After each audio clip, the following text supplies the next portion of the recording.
Welcome to the Your Limitless Leadership podcast with Jenny and Brent Widman. Here, we believe leadership isn't just about titles. It's about how you show up in every aspect of life. Whether you're leading a business, building a legacy as an entrepreneur, guiding your family, or striving to lead yourself first, this podcast is for you. Join us as we dive into real conversations about growth, decision-making, and the courage it takes to lead with purpose. Get ready to be inspired, challenged, and equipped to become the limitless leader you are meant to be. This is Your Limitless Leadership podcast. Let's lead without limits. Welcome to Your Limitless Leadership podcast. And today I have Mrs. Jennifer Marie Widman again with us. And sometimes you're in the room with the smartest people on the planet. And that's what I get to do today because that's who she is. And that's what I love about her most. Well, not most, I guess, just that she's very smart. Today, we're going to talk about, and I this one's kind of close to my heart as well, because it's accountability almost versus motivation. I was going to say over motivation, but it's almost accountability versus motivation and motivation, because there's two different aspects of this. And there's the people that I feel like, and I'll turn it over to Jen here in a second, but I feel like there's the people that wonder how do other people stay motivated? How do they do it? How do they get to that point? Is it the why that drives them? Is it because they love what they do? Because we hear all of these things that it's about that. But on the flip side of that, accountability creates discipline. And when you have accountability, and I don't mean the kind of accountability where somebody's telling you what to do. I think accountability at times gets a bad rap, just my point of view. And I know it used to for me. Accountability is when I ask Jenny to hold me to something, she now holds me to it time and time and time again, even if I don't like it, even if it bothers me, because she knows it's what's best for me and it's what I asked for. And that trumps motivation every time.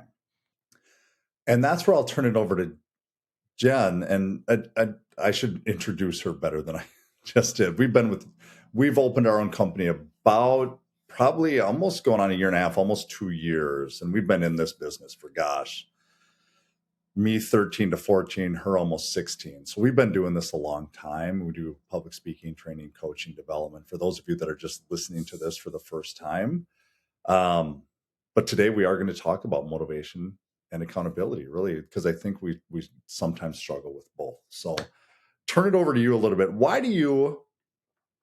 I guess that's my question for you. What is your point of view on the accountability and motivation? Well, maybe just start. Motivation is unreliable at times because it's a feeling versus accountability provides the systems you need, the structure you need, and the discipline that you need to achieve a goal. Brent and I, when I first heard this, I was like, that is exactly it. Like, for some reason, it just resonated with me so much because we work out a lot, and I track my macros. I've done it for years now. But it's the same thing for motivation and accountability. Like, motivation gives you that spike, but then because motivation is based off of feelings, it can change. It can change with how much you sleep, how less you sleep, the stress that you have, the factors that you're going through. Motivation is like this, it's not a controllable. And so if you think of it like the sugar is like the motivation for your goals, the accountability is the protein. And what I mean by that is the accountability gives you the fuel that you need to get through any lack of motivation that you have on a boring Tuesday or what's happening throughout your week. And you need accountability. You don't need motivation, but it does help. It does fuel you. It does give you that spike. It gives you that urge. And that's how I kind of look at it. It's like the motivation helps. It's there. It can give you that little oomph, but when you have accountability under you, and accountability can come lots of different ways. But I always say there's three things that you need for accountability. You need somebody within your close family. It can be a daughter, a son, it can be a Mm. spouse, it can be a parent, it can be a uncle that you really respect, it can be a grandma, grandpa, somebody that's close to you that you go to for anything. The second part of accountability is a pacing partner. What I mean by a pacing partner is somebody within your organization that you really respect as a mentor or at the same or above level as you, someone that you aspire to be or respect something about them because of who they are. And the third is an outsider that gives you perspective, that doesn't have a biased feeling, but only has your best interest in mind because they want to help you achieve your goals. But those are the three pieces of accountability that will go a long way to help you achieve anything. No one can necessarily give you motivation. There's times in your life that you're more motivated there than others. There's seasons of your life that you go through. There's months that you can dedicate to other people to keep you motivated throughout. But motivation isn't uncontrollable. And it's how you're fueling yourself that matters. And that's the accountability piece. The other day, this made me think of a story from the other day when I had that conversation with Jack. So Jack's our 20-year-old son, and he got denied from college, or a college, I guess, if you will. So not all of the colleges, but just one college. But in his mind, he got denied from all of the colleges. And through that conversation that I had with him, if I would have told him, you know what, just stay motivated and go apply to more.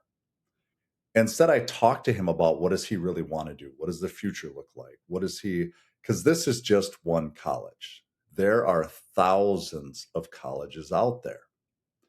And in that moment, he was like, well, I'm going to go apply to River Falls and I'm going to apply St. Cloud and I'm going to apply to there was this fire in him to apply to all of these colleges.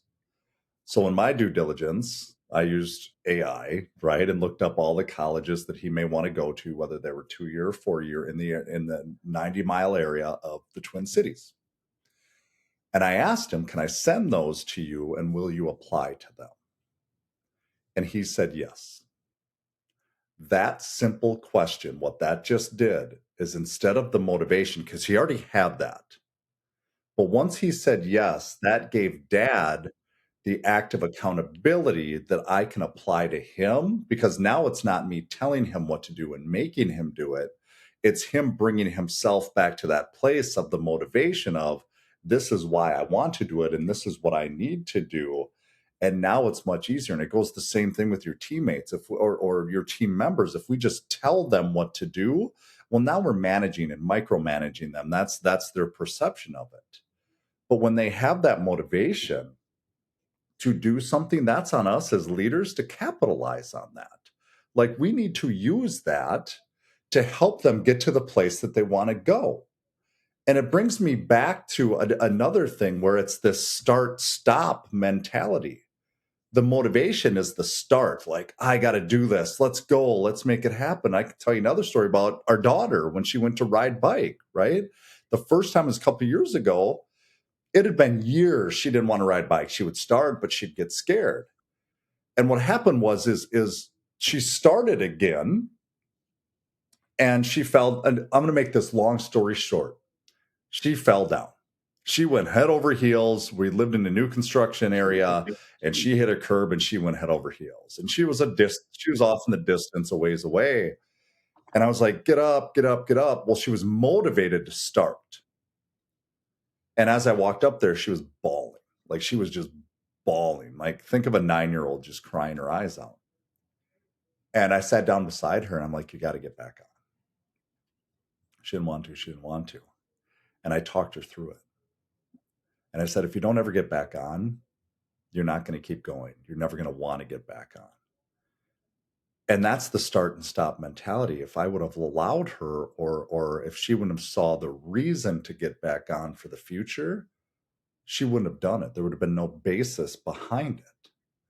And it's funny, she got on and she was kind of mad at me at the time and rode the 3, 4 blocks home. And Jenny was randomly standing outside, just got home from our walk and was waiting for there. And I believe Elle said to you, Dad made me get back on.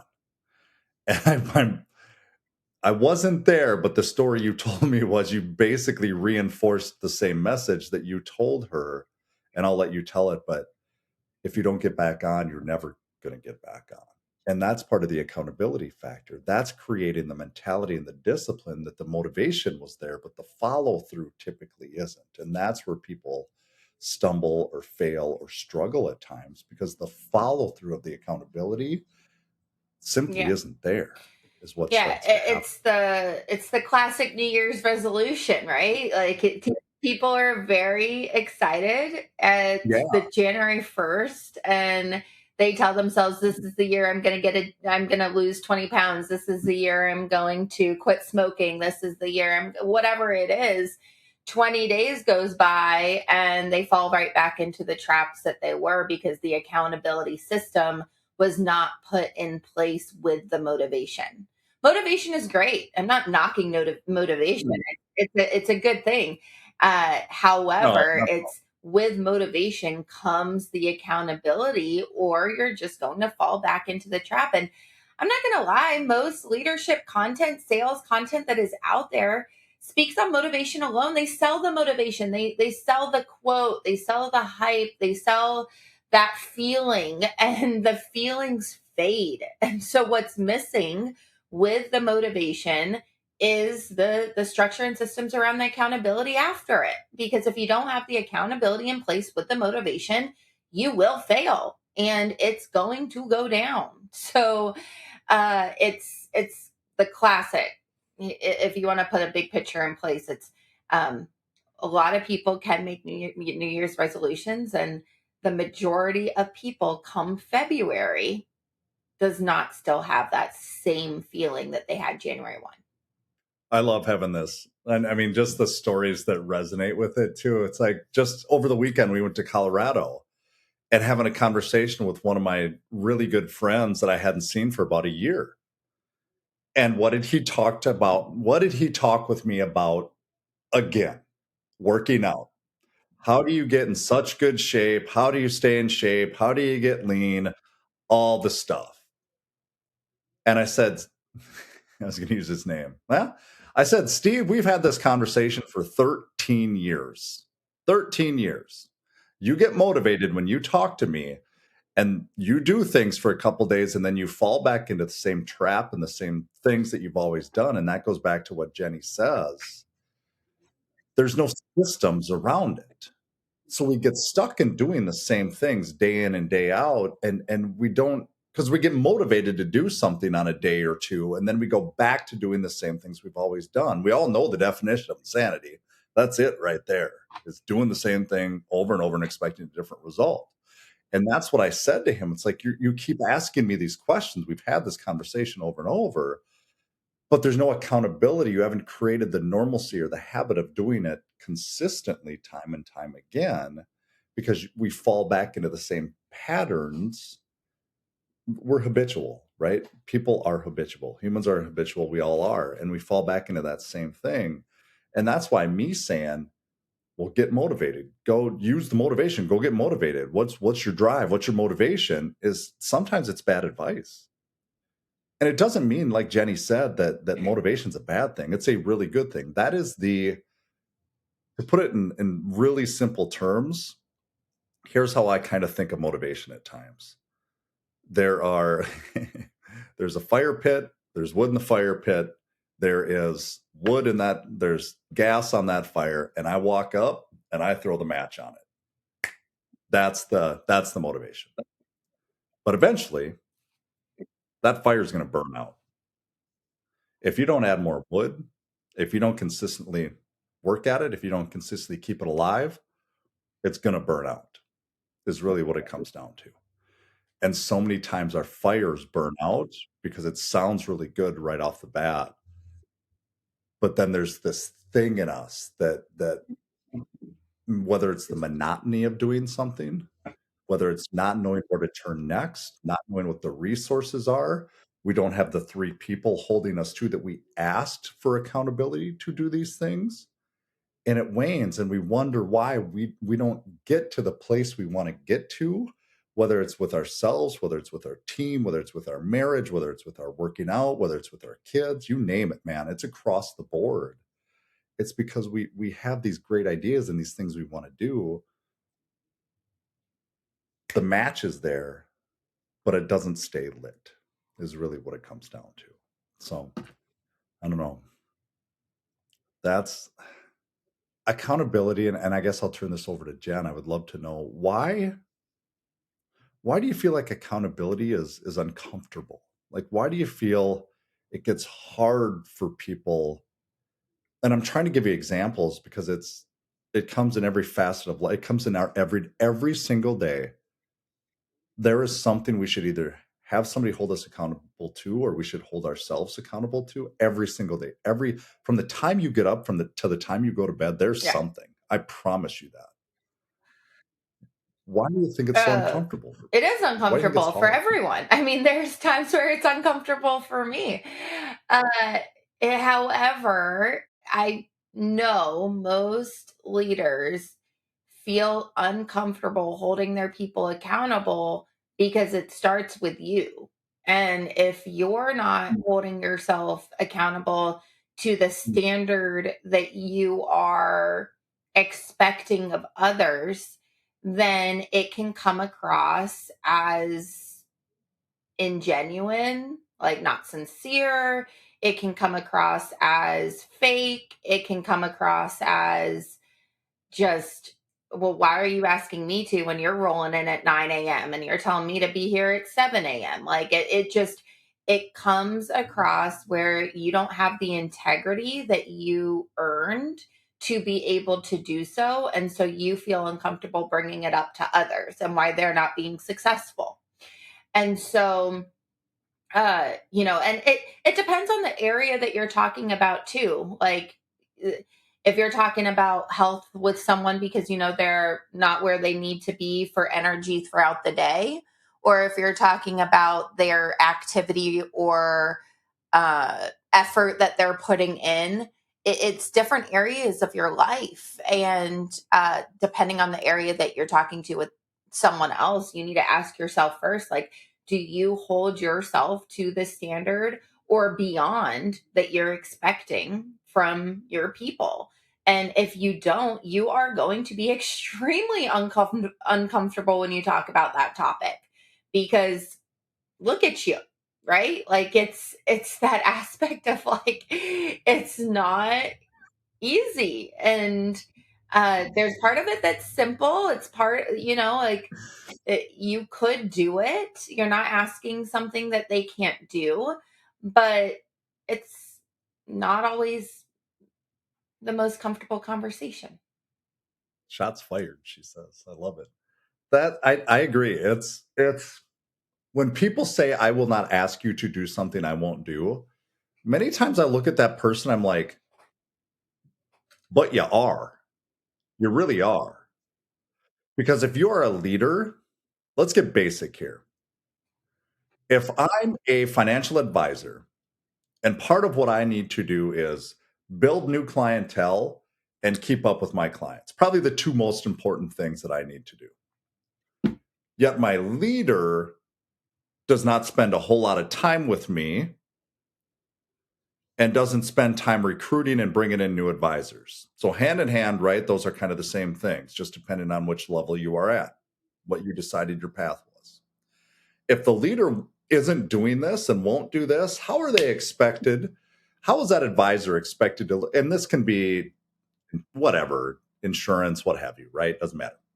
If you're listening to this and you're thinking, that's me, you're not alone. Let's call it what it is. You've got the drive, you've got the experience, like you have it. You have it. You know what you're doing. But something still feels off at times, or things could be better. We know that they can be. You know there's more. What we do is we help committed leaders go from guessing and grinding to really leading with clarity and structure and confidence. We're offering complimentary DNA strategy calls. We're going to evaluate how you're leading, where performance might be breaking down. It happens. And what really needs to tighten up within your business, within your leadership, within those people around you. Then we're going to take this next step. And what we're going to do is build accountability, the skills, and the systems to create that consistent or those consistent results around it.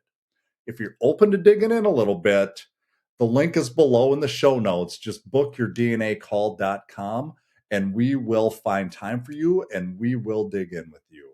All right, let's get back to it. If I'm looking at that person going, or you have the person that's overweight that tells me, you know what? Gosh, you should work out more. It's really going to help you. But you're not doing it to the consistency factor that you should be. And I go back to something else Jenny touched on, that it's just it dawned on me that it's a thing that you do. Accountability is a thing that is created. Again, and I'm kind of obviously a storyteller on this one, I guess, but I go back to a meeting we were in, and this is probably 3-4 years ago, and maybe you've heard me tell the story.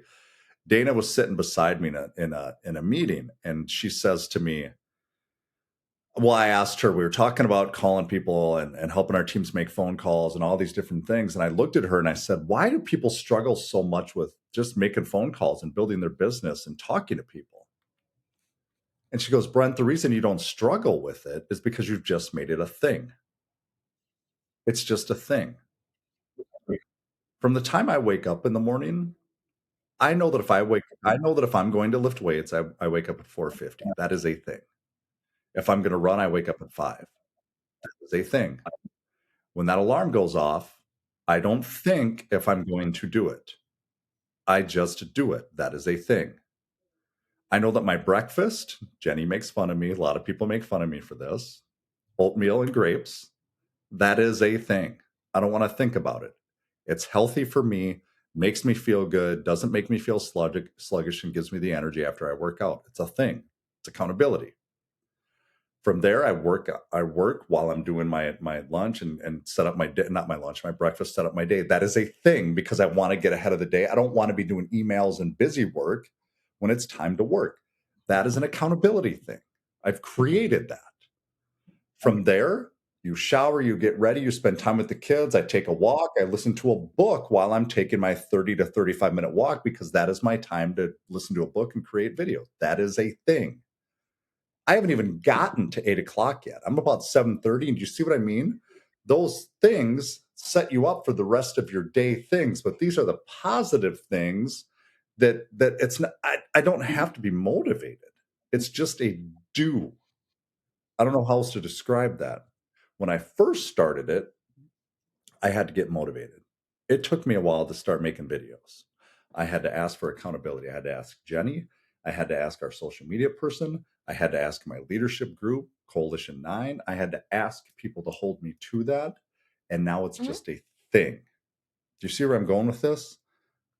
Like, those are the things that we want to help you create. Like, what in your world or what in your life or your business or your family, like you with PDA, it has now become, I noticed this like even this weekend or on the plane ride yesterday.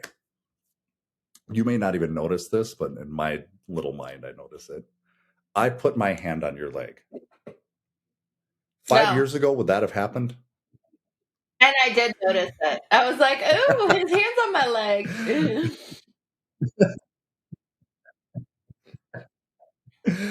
But that's a thing that has been created because it's an accountability. It's important. It started as motivation, so it started as awkward. I'll call it what it is. Everything that I just talked about has started as awkward and weird and uncomfortable. But over time, it has become a thing because there are positives Mhm. that'll lead to positives in our life and in my life. And I want those things because then when I get on a call or as a leader, I ask one of our teammates or somebody I'm coaching or in a talk or in a training, I can systematically ask them to do something Mhm.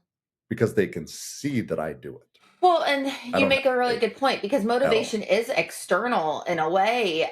When you're talking about accountability, it's a commitment you make to yourself, and it's self-respect. Everything that you just said, from the minute that you wake up to 8 a.m., that is self-respect. That is you knowing that you're not going to do things at 8 o'clock and beyond that is busy work, or you need to set yourself up, you need to go for a walk, you need to go and listen to a book. Like, think of it as the accountability, the commitment that you made to yourself to have self-respect, because that's what you are doing. You are making it something that is a habit that might not have been easy at first, but has became something that this is just what you do.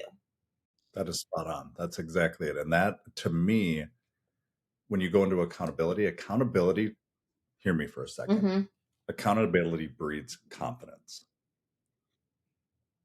I am confident in the fact that, and take this for what you will, the amount of books that I've read, the amount of people I put myself in front of, it's just the amount of conversations that I've had, development. It doesn't matter who you are. I can hold a conversation with you. You know what I mean? Like when you walk into a room, your shoulders are a little back, you stand a little taller because you know that you're in that room for a reason. It doesn't mean you have to be the loudest and the whatever. But to me, that's accountability because I want to be that person. I want to hang out with friends that this weekend, one of them was a lawyer, that you can hold your own and have a really good conversation with him instead of being, oh gosh, I don't care. He's just a good dude. To Jess, who's on our team, who was probably uses words that I've never heard and one of the smartest people that we know, because she holds herself to a higher standard, but yet Jenny and I can have a conversation with her because we're on that same level, because you develop yourself. Accountability comes through that. And it's where I'm going with this is, if we just stay motivated and start and stop and start and stop and start and stop, that's what you're going to continue to get. But when you continue to create the things to develop yourself, it's like I don't know if we've all heard it on here or what have you, the 10,000 hour rule.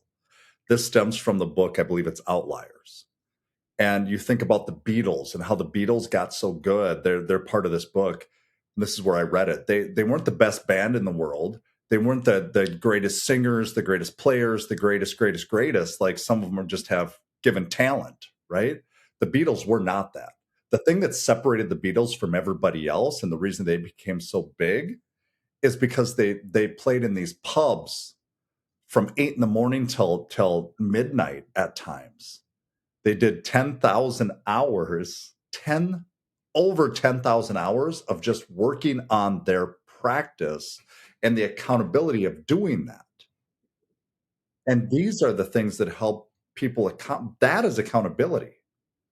Accountability is seeing the thing that you want to do, the why, the vision, the motivation, the goal, the thing, and not allowing yourself to shut down when you don't feel like it, or it gets hard, or you're tired, or you're worn out, or you didn't get 10 hours of sleep last night, or whatever the thing is for you. Accountability is the thing that keeps you Yeah. going. With accountability though, I've seen it so many different ways, and I do want to speak on this. I've seen accountability where it's too soft, and I've done accountability that has been too hard. So I want to say that there is a middle path, there is a middle ground that you as a leader can do, and it can be a trial and error if you're not used to it, or if you know that you need to be better at it. Like, I would just urge you to try different things, because some of it's not going to resonate with different personalities on your team, and that's normal and that's okay. Accountability doesn't have to be this like very strict structure all the time. It can be a simple check-in. It Mm. can be a simple check-in that Brent just reaches out to Steve next week and says, hey, how's the 10,000 steps going for you every day? it can be a simple thing like that, or it can be a more in-depth thing where you have a one-on-one with a team member every 2 weeks, and you have a written document that, hey, this is what I'm going to commit to now until 2 weeks for activity and time that you're coming in. That can be accountability.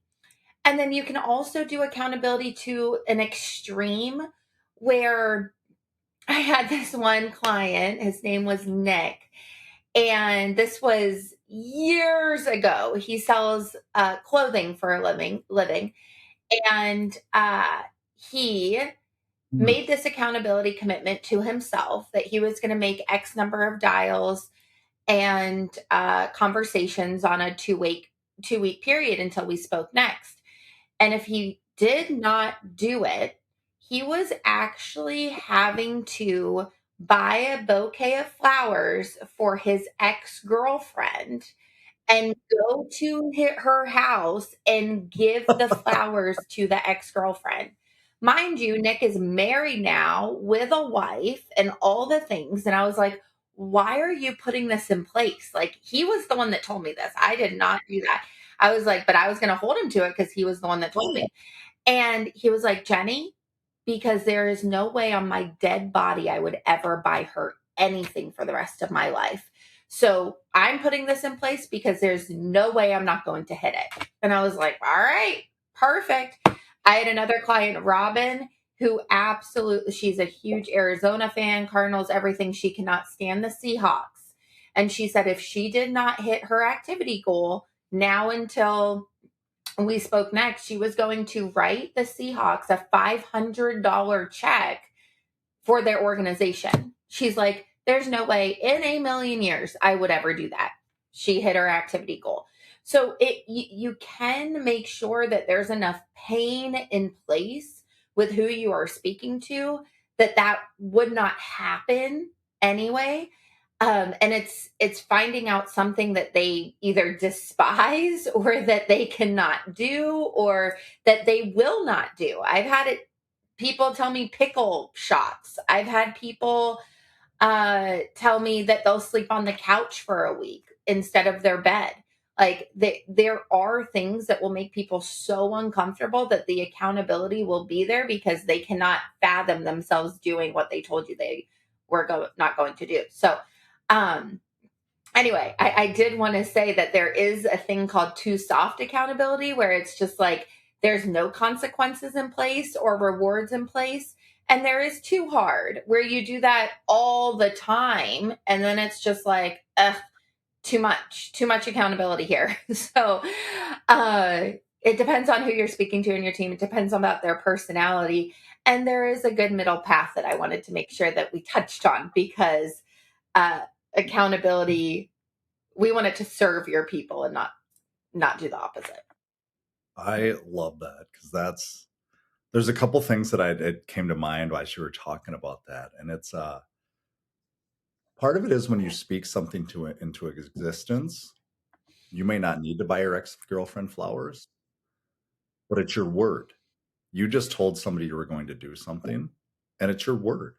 That's accountability as well. Like that is an important thing, and if you value your word and what you told somebody, that's important. And then another one I just thought of as you were talking about that, I thought of you and how it's important to you for me to show affection to you. And that is accountability. That's not a bad thing.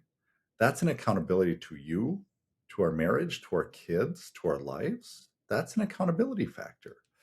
So sometimes it doesn't have to be, I'm going to buy my ex wife flowers. Sometimes it's just the word and who it's important to as well, that you hold true to that because you said you would. And it's important to all of people involved to do it. Like I've had it where I keep a picture on my desk of my kids back from when I was broke because it reminds me that I had to think that if we could go to the pool that day to spend that 16 total dollars for the two kids to go to the pool. And I had to think about that. And that reminder of that sitting there with me in the face, if I don't want to make that phone call, I don't want to ask for that referral, I don't want to talk to a team member, I don't want to work on a thing, whatever it is, or I don't feel like it, that takes the feeling out of it. That takes the motivation out of the equation and makes it a thing. That's part of what happens here is when you create that, really good things start Yeah. to happen. Speak it into existence. Tell people you will do something. Another one too, this weekend we were with Jessica, and it reminded me because she was like, wow, we haven't had a date night in forever with her and her husband.